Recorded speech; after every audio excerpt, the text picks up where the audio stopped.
je ne vais pas aborder uniquement les sciences humaines, mais plutôt ce que nos ancêtres, nos anciens appelaient les sciences rationnelles, ulum al-ma'qoul, qui intègrent non seulement les sciences humaines, mais les sciences exactes et la philosophie comme métaphysique, comme raisonnement de la pure raison. On dit que l'islam est une religion du livre. C'est vrai, mais pas uniquement. C'est une religion de 3 livres. Le livre révélé qui est le Coran et son subordonné, la Sunna. Le livre naturel, Wafil Afaq, le Coran lui-même nous indique qu'il y a un autre livre à explorer, c'est le livre de la nature, Wafi Anfusikum, et le livre intérieur, ce livre que l'on peut qualifier également d'anthropologie, de sociologie, de psychologie, toutes les sciences qui touchent à l'étude de l'être humain. Donc, d'une certaine manière, le Coran renvoie aux sciences exactes, les sciences de la nature, mais également renvoie à l'étude de l'homme lui-même.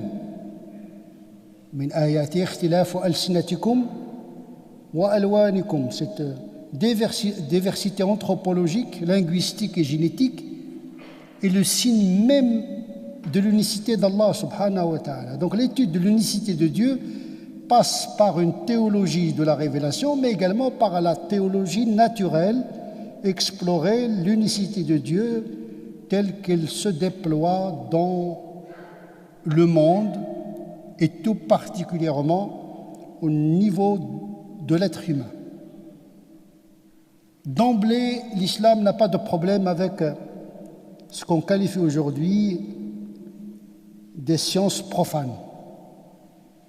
L'islam est né avec cette intégration de la connaissance universelle dans l'économie de la pensée théologique et même canonique, puisque al-Usuliyoun, les principologues, ils ont introduit des notions physiques dans l'élaboration de la loi éthique. C'est ce qu'on appelle aujourd'hui par l'épistémologie dérivée. On essaie de comprendre comment le monde se tient à travers des lois pour garantir l'ordre cosmique et l'intégrer dans le métabolisme de la charia pour tenir en équilibre et dans l'ordre les sociétés. Les gens qui lisent Usul Fiqh, ils découvriront sans peine ce passage de la logique de la création de Dieu à la logique normative, ala lahul khalqu wal amr.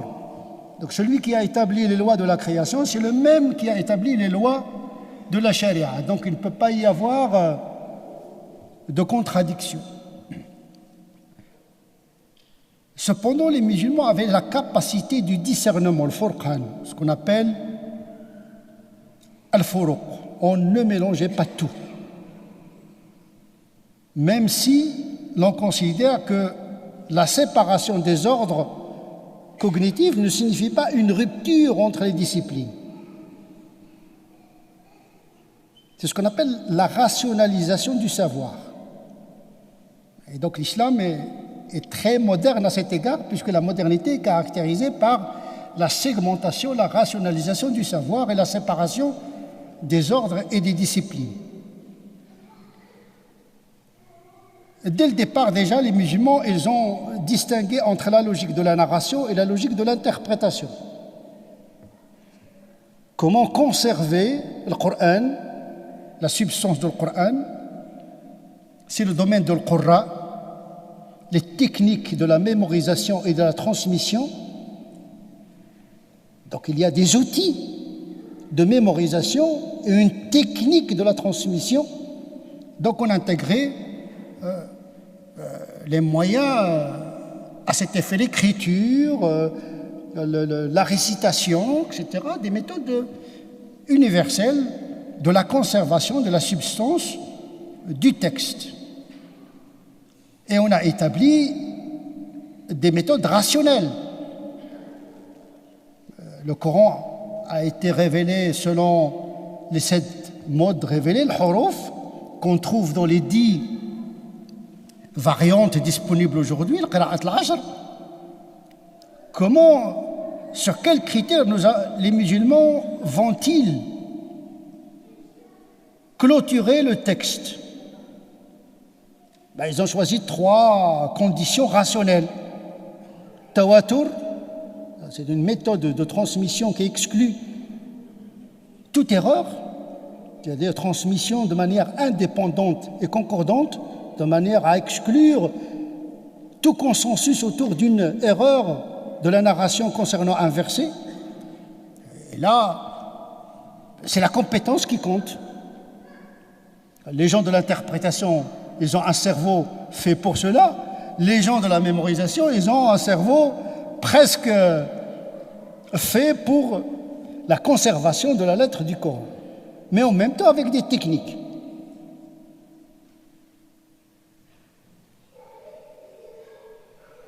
La langue arabe, il faut que la variante soit conforme à la langue arabe, tawatur, et la conformité à la langue arabe et la conformité au graphisme ottomanien.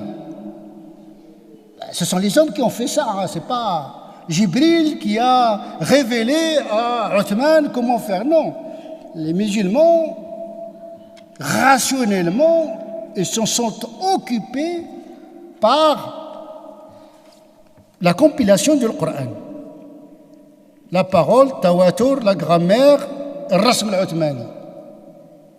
Donc il y a un processus, je dirais, rationnel. Toute variante qui n'entre pas dans ces 3 catégories, elle est considérée comme qira'a shadda, une lecture irrégulière. Et puis on a disserté sur le statut de la variante irrégulière, est-ce qu'il fait partie du Coran ou non? Ça, c'est le débat des spécialistes de l'interprétation. Pour les hadiths,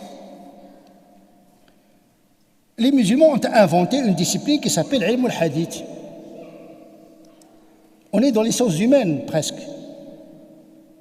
Le mushafaha, l'ijaza, l'ard, le wijada, les techniques de transmission, turuq ta'ammul, une méthode de transmettre le hadith. Est-ce qu'on transmet le sens ou bien la lettre, etc. Donc les ijtahadou fi riwaya. Non seulement ijtahadou fi al-fahm, mais ils ont fait un effort dans la réception, la transmission du Coran, la réception et la transmission du hadith.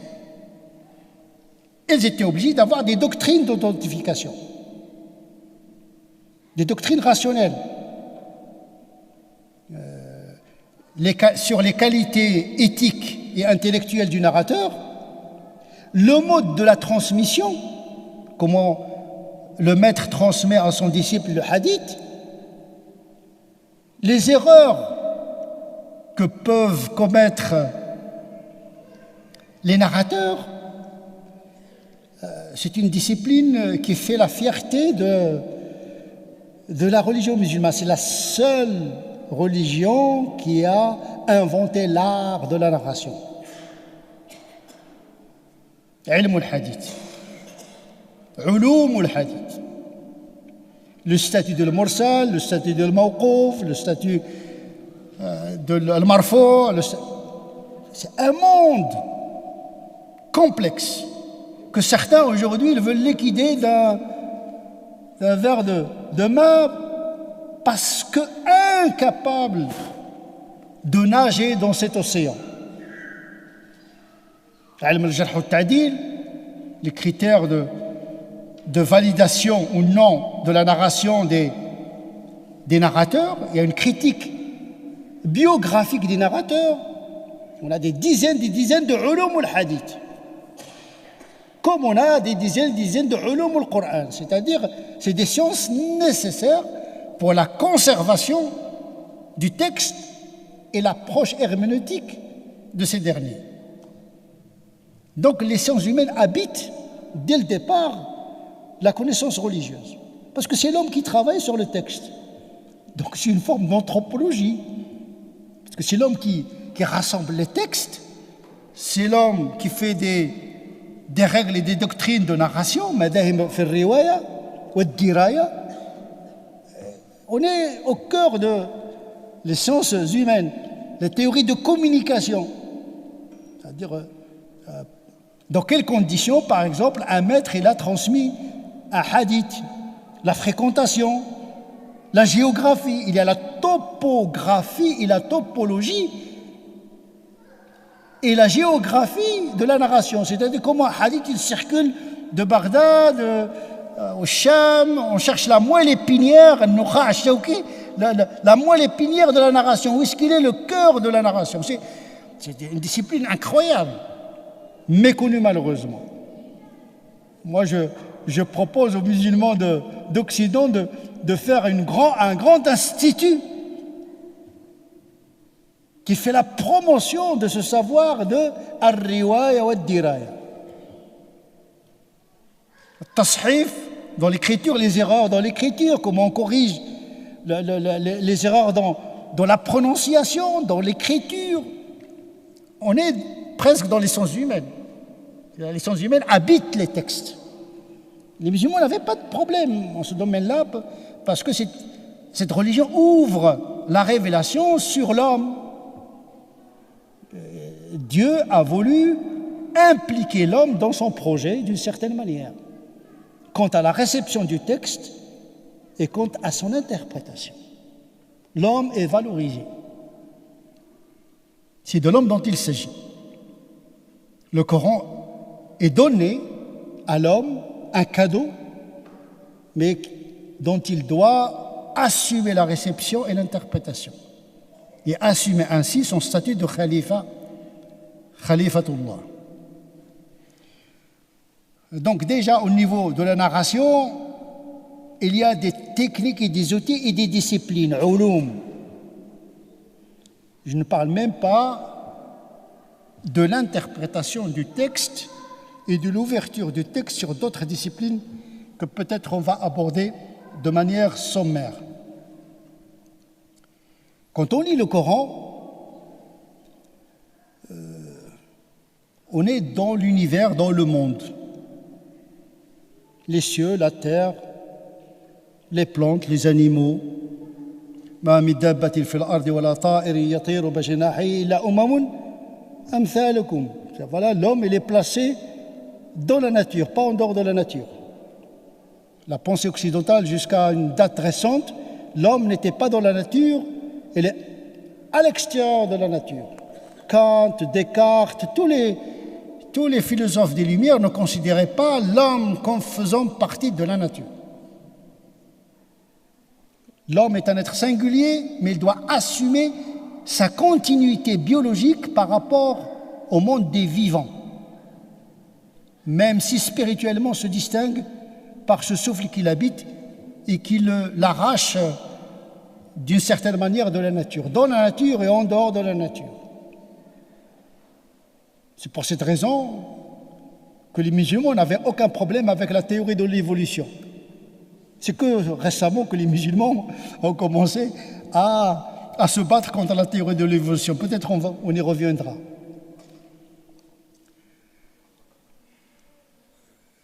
Dès le départ, les musulmans ne se sont pas contentés d'étudier le Coran uniquement, faire le commentaire du Coran.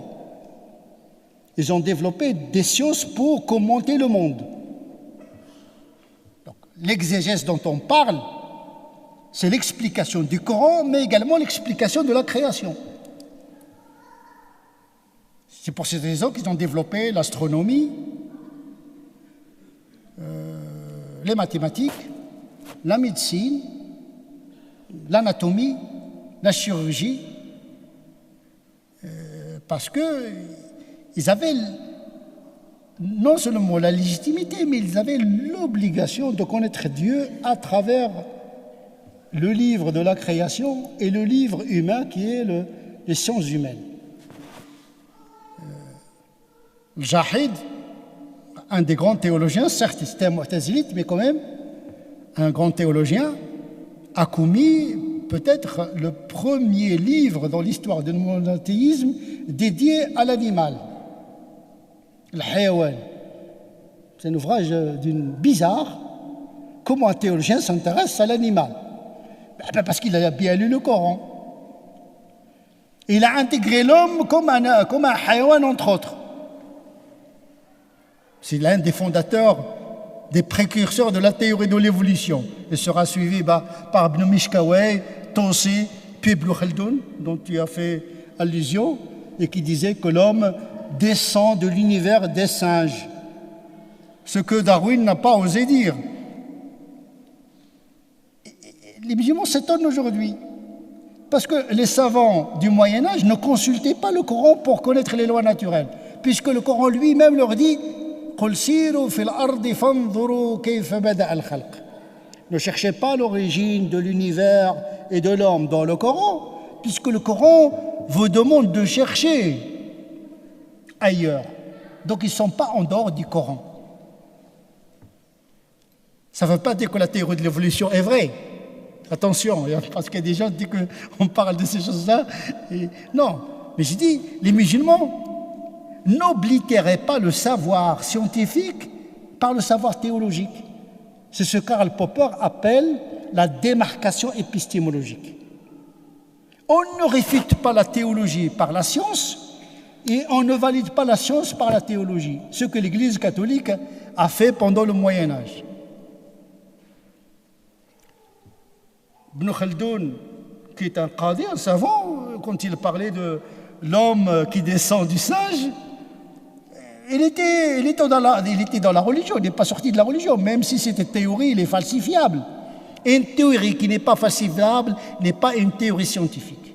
La métaphysique, la théorie ne se vérifie pas par la rationalité, contrairement au savoir scientifique.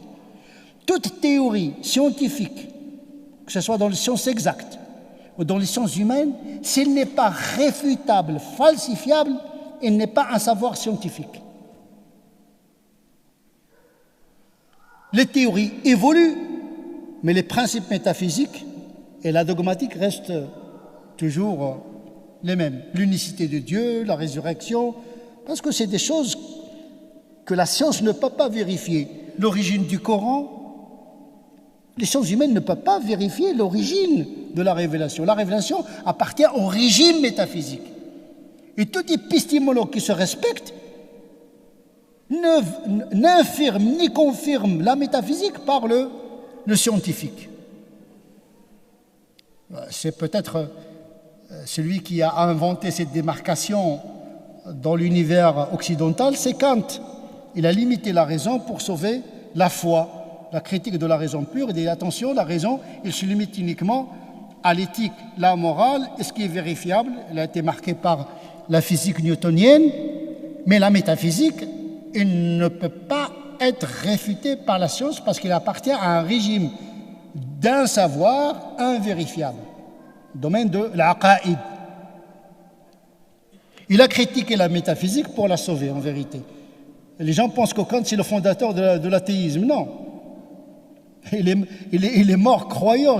Il a défendu Dieu, il a voulu démontrer Dieu par le droit, contrairement à Descartes qui a voulu démontrer Dieu par l'argument ontologique. Ça, c'est un débat entre les savants occidentaux, mais le monde musulman procédait autrement. Le savoir de l'islam est né avec la démarcation popperienne avant Popper. L'erreur consisterait à vérifier le Coran par des théories scientifiques. L'ijaz al-ilm fi le Coran, c'est une blague. Ils disent ah oui, dans le Coran, attention, le Coran, ce n'est pas un texte scientifique, c'est un texte métaphysique. Mais qui incite la raison à explorer les connaissances de la nature dans la nature, pas dans le Coran. Sachant que les commencements premiers et les fins dernières ne relèvent pas de la science. On le connaît aujourd'hui à travers l'astrophysique.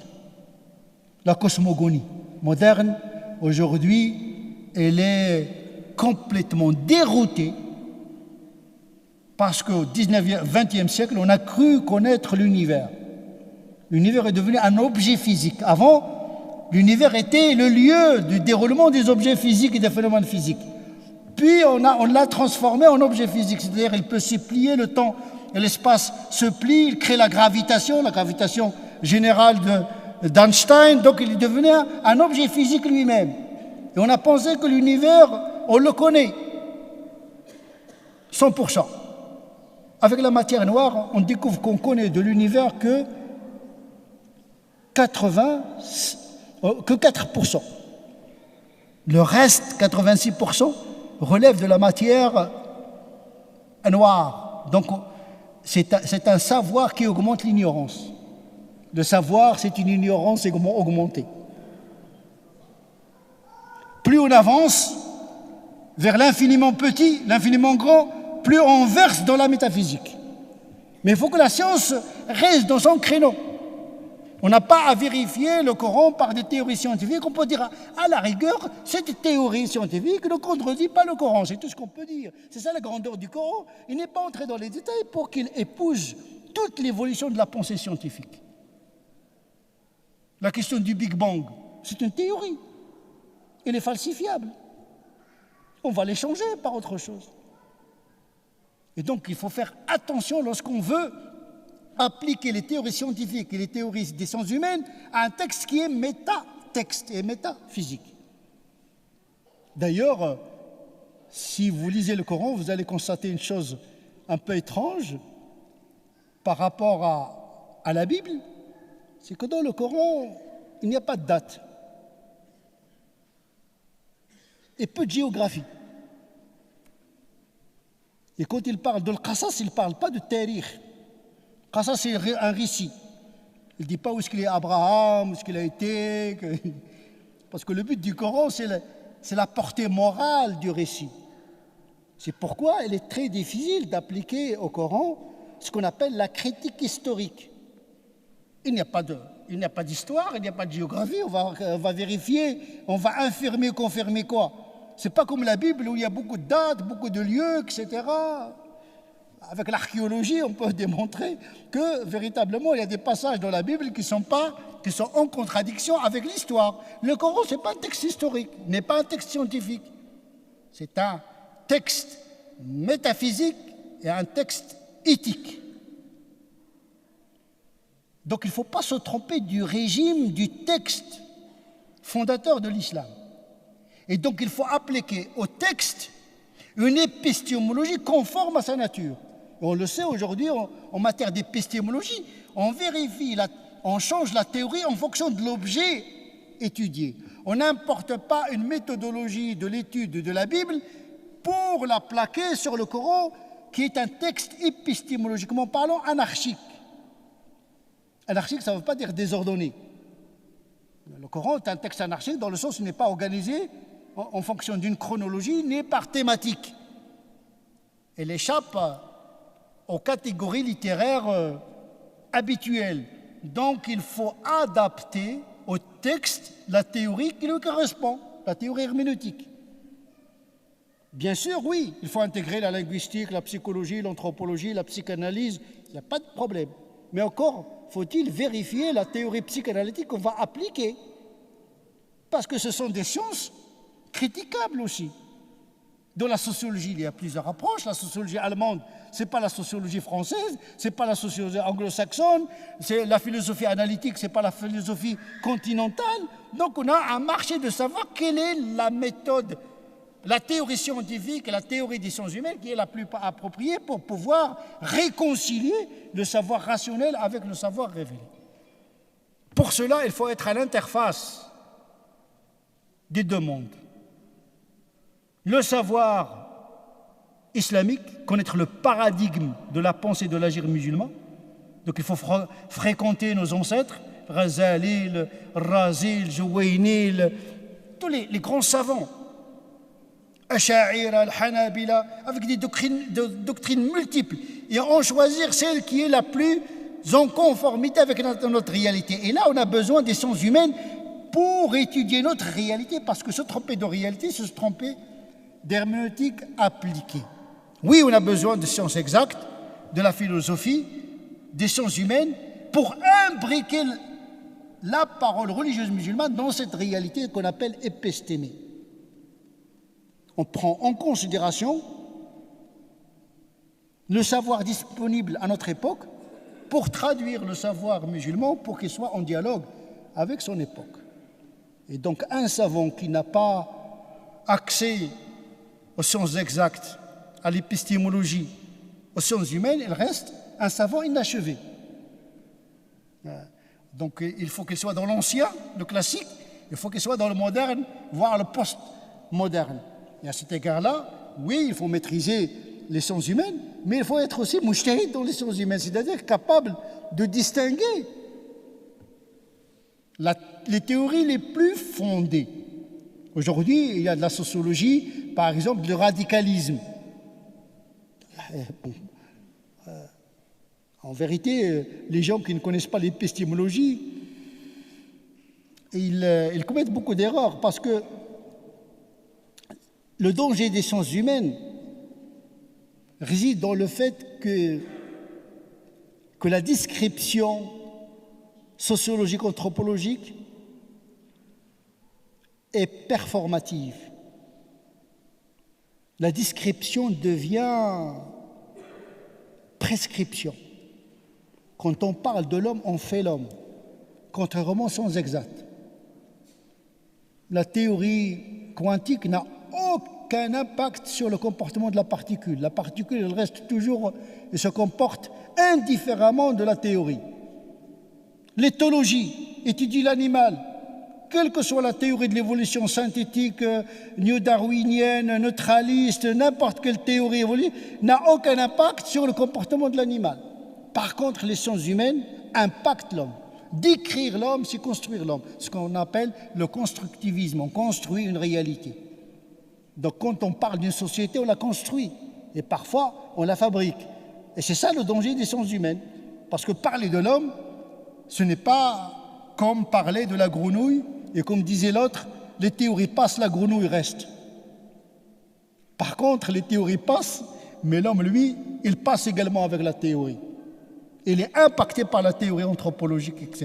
D'où la sensibilité du domaine des sciences humaines, parce que parler de la psychologie de quelqu'un, c'est le fabriquer en même temps. Mais décrire les musulmans, c'est construire le musulman également. La parole est ici performative. Quand on parle de l'homme, on risque de le construire, contrairement aux sciences exactes. Donc l'erreur dans les sciences humaines est plus redoutable que l'erreur dans les sciences exactes. أقول قولي هذا وأستغفر الله لي ولكم سبحان ربك رب العزة عما يصفون وسلام على المرسلين والحمد لله رب العالمين. Barakallahu fikum, Cheikh. Donc, on a laissé un temps pour les questions, pas seulement les questions, mais les remarques éventuelles. Donc, alors au début, c'est toujours les plus courageux qui vont se lancer. Donc, n'hésitez pas à lever la main pour qu'on vous passe le micro. On a vraiment dédié un temps à ça. Hein. Alors, est-ce que dans la salle, il y a une question, une remarque pour le moment? Ça va venir. Ah, voilà. On a. C'est Moussaoui, on va vous donner le micro. On va juste parler fort.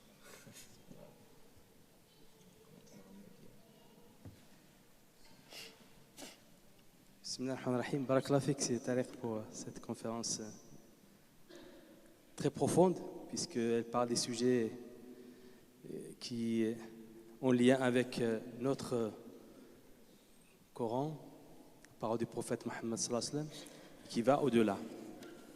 Une observation par rapport à la dernière insertion, comme c'est Tariq, il fait toujours des généralités, mais il ne parle pas des exceptions, c'est tout à fait normal.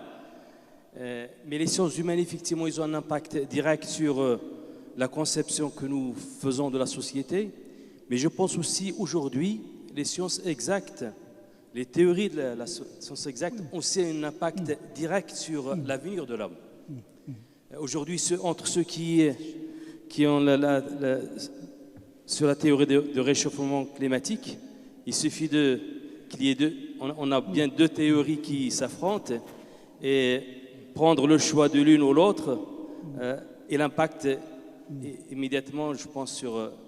c'est dire quelque part, je dirais même la conception de l'univers, la notion du temps, la notion de l'espace, même s'il s'agit de sciences exactes, la physique, mais elle impacte aussi sur la compréhension de notre univers. C'est une très bonne remarque qui s'inscrit bien sûr dans la nuance de ce que l'homme produit comme savoir impacte l'homme lui-même.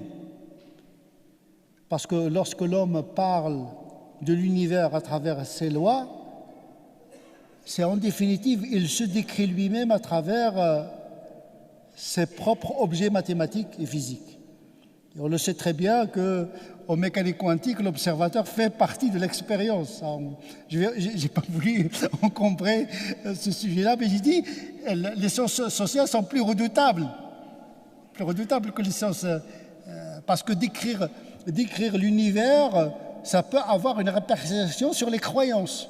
La théorie de l'évolution, ça peut impacter la foi d'un certain nombre, à tort d'ailleurs, parce que par exemple pour Karl Popper, la théorie de l'évolution n'est pas une théorie scientifique. Il la considère comme un cadre métaphysique de recherche, parce qu'on ne peut pas la réfuter.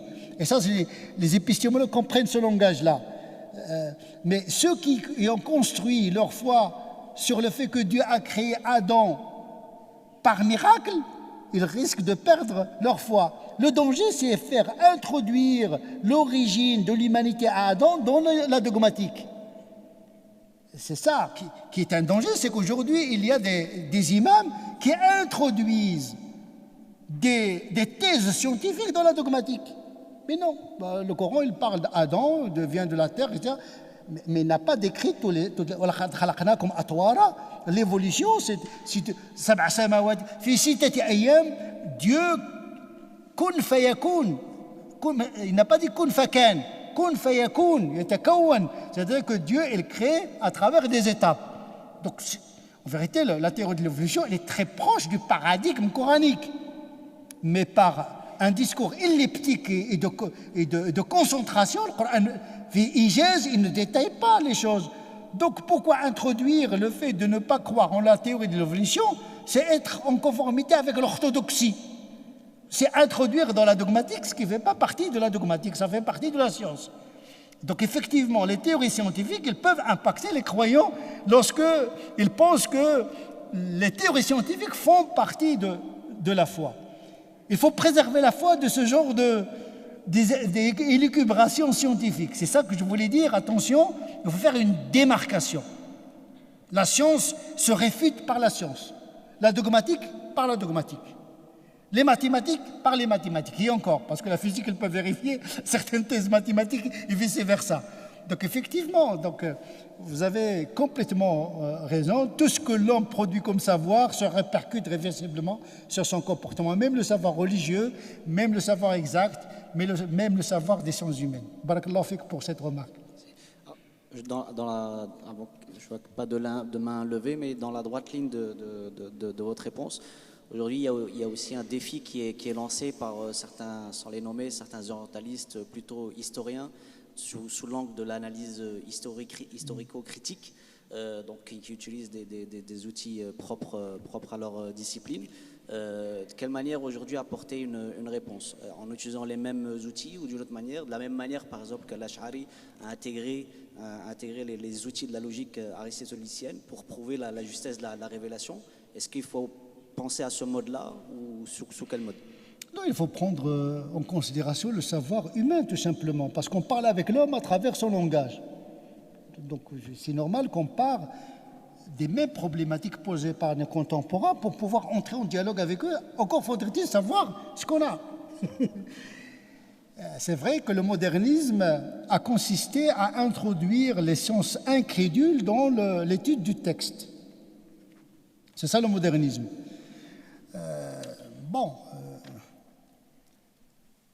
Il y a des gens qui se cachent derrière la neutralité axiologique de Max Weber. Voilà, celui qui étudie, il est comme un robot qui n'a pas de sentiments, qui n'a pas d'a priori. Mais non. toute étude humaine est subjective. La motivation même dans l'orientation de l'étude historico-critique des textes peut présupposer des convictions idéologiques. Et tant que l'homme parle de l'homme, c'est l'homme qui parle de l'homme. Donc on écoute. Celui qui est enraciné dans le savoir religieux n'a pas peur. Au contraire, il y a des choses qui sont vraies sur l'introduction de l'aspect historique dans le texte. Les musulmans n'ont aucune difficulté à historiciser un certain nombre de passages parce que le Coran, justement, est venu pour répondre à une situation historique. Le problème, c'est que des musulmans, à tort, considèrent que tout est absolu dans le Coran et qu'il est anhistorique. Oui, il est anhistorique dans son origine. C'est pourquoi le Coran, il parle ما يأتيهم من ذكر من ربك محدث الحدوث ليس هو الخلق القرآن غير مخلوق لكن حادث في التاريخ. Donc les théologiens ils ont dit oui, il est d'origine anhistorique, mais il a une dimension de l'hudouth dans l'histoire. Donc il concilie un petit peu comme le dit Ibn al-Wazir dans l'Awasim wal-Qawasim. Donc il ne faut pas mélanger les concepts, al-khalq wal-hudouth, etc. Et donc là aussi l'usage de la langue est très important. L'essentiel, c'est de définir l'équation qu'on veut résoudre. Qu'est-ce qu'on veut résoudre? Quel est notre problème aujourd'hui chez les musulmans?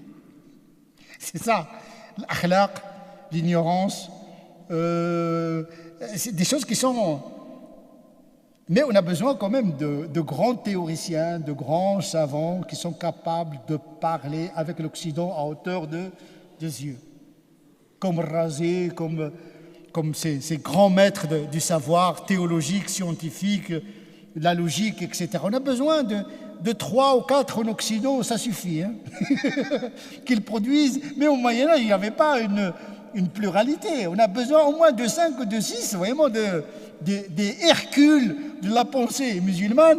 Ça suffit, ils vont produire, ils vont faire une génération de gens qui vont s'approprier cette pensée.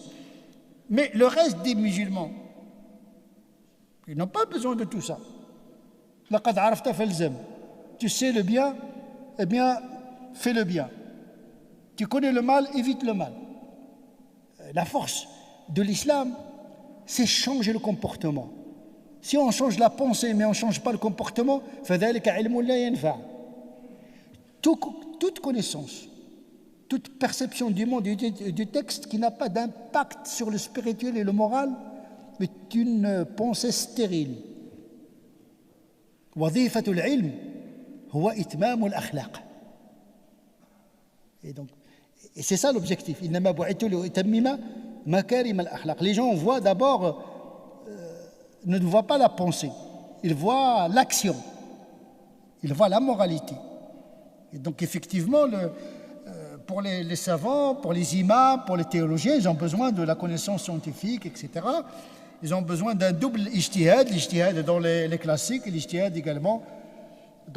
Par exemple, la laïcité, la sécularisation, c'est un sujet qu'on ne peut pas éviter. On était dans un monde impérial qui ne connaissait pas l'État-nation, qui ne connaît pas la notion de la citoyenneté, qui ne connaît pas la notion de la société. La société est une invention moderne. Tout le fiqh s'est construit dans une logique impériale où il n'y avait pas, dans une logique de l'État multinational. Il y a l'islam, il y a plusieurs nations. Aujourd'hui, la philosophie politique, on a inventé un mode d'existence, on a organisé l'humanité à travers l'État-nation, la question de la société et la question de la citoyenneté. Le législateur n'est plus le canoniste, c'est le Parlement. Donc il y a une nouvelle configuration anthropologique à laquelle doit répondre la charia, à laquelle doit répondre la théologie. Donc effectivement, il ne faut pas se tromper d'époque. Si on se trompe d'époque, on va se tromper d'adaptation et d'action.